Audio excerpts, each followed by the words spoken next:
Sirach 7, versikulo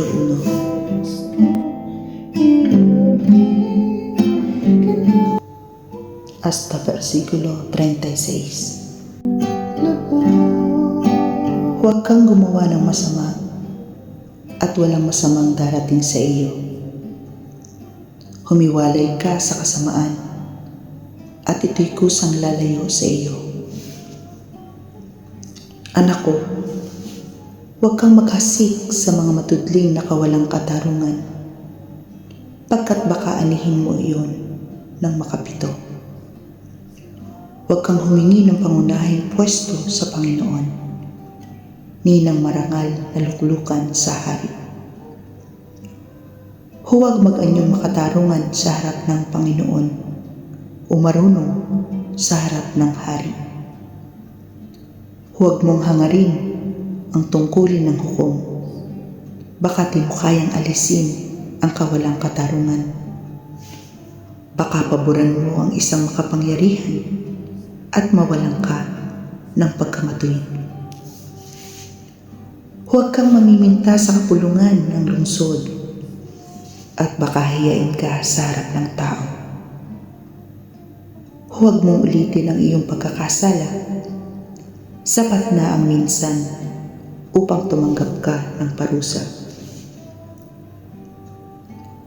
Huwag mong sabihin, pahahalagahan ng kataas-taasang Diyos ang dami ng aking mga handog at tatanggapin niya ako dahil sa pag-aalay na ito.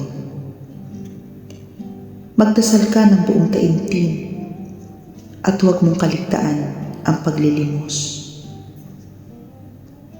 Huwag mong pagtawanan ang taong namimighati, sapagkat may isang nagbababa at nagtataas.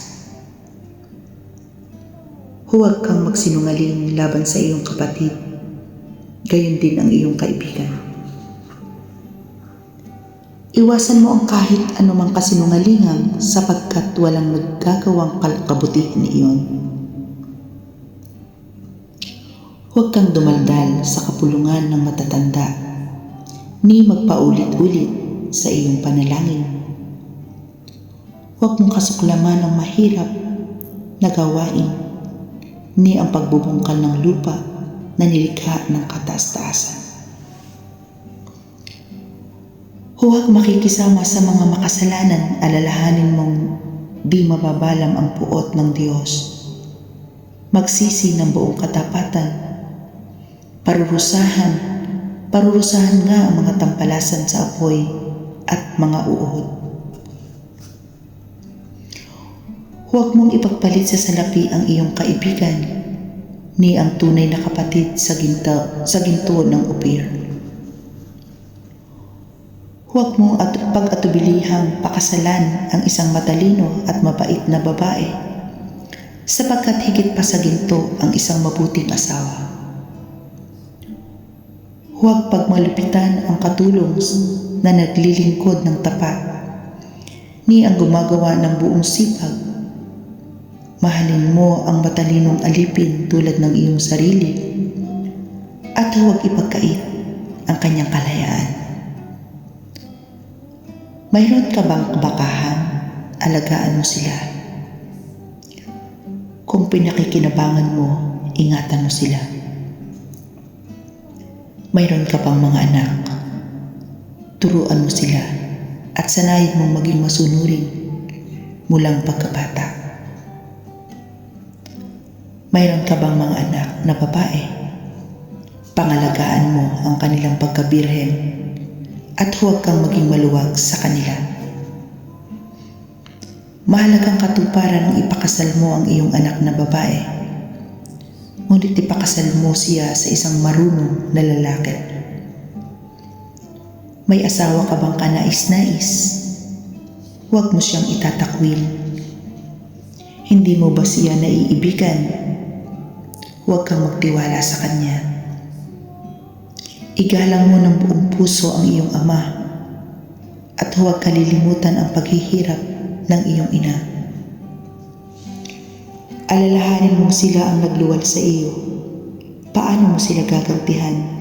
sa ginawa nila sa iyo. Igalang mo ang Panginoon ng buong kaluluwa at pagpitaganan ang kanyang mga pari. Mahalin mo ang lumikha sa iyo ng buong mong lakas at huwag pabayaan ang kanyang mga lingkod. Pagpitaganan mo ang Panginoon at igalang mo ang pari. Ibigay mo ang nauukol sa kanya alinsunod sa ipinag-uutos. Ang unang ani, ang handog para sa kasalan o ang handog para sa kasalanan. Ang paypay ng mga biktima, ang mga banal na handog at ang mga unang bunga ng mga banal na bagay.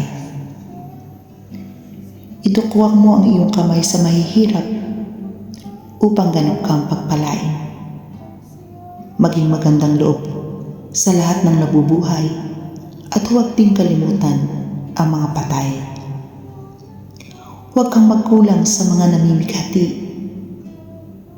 Magluksa kasama ng mga nagluluksa. Huwag kaligtaang dumalaw sa may sakit, sapagkat dahil dito'y mamahalin ka. Sa lahat ng gawain mo, alalahanin ang iyong huling hantungan at di ka magkakasala kailanman.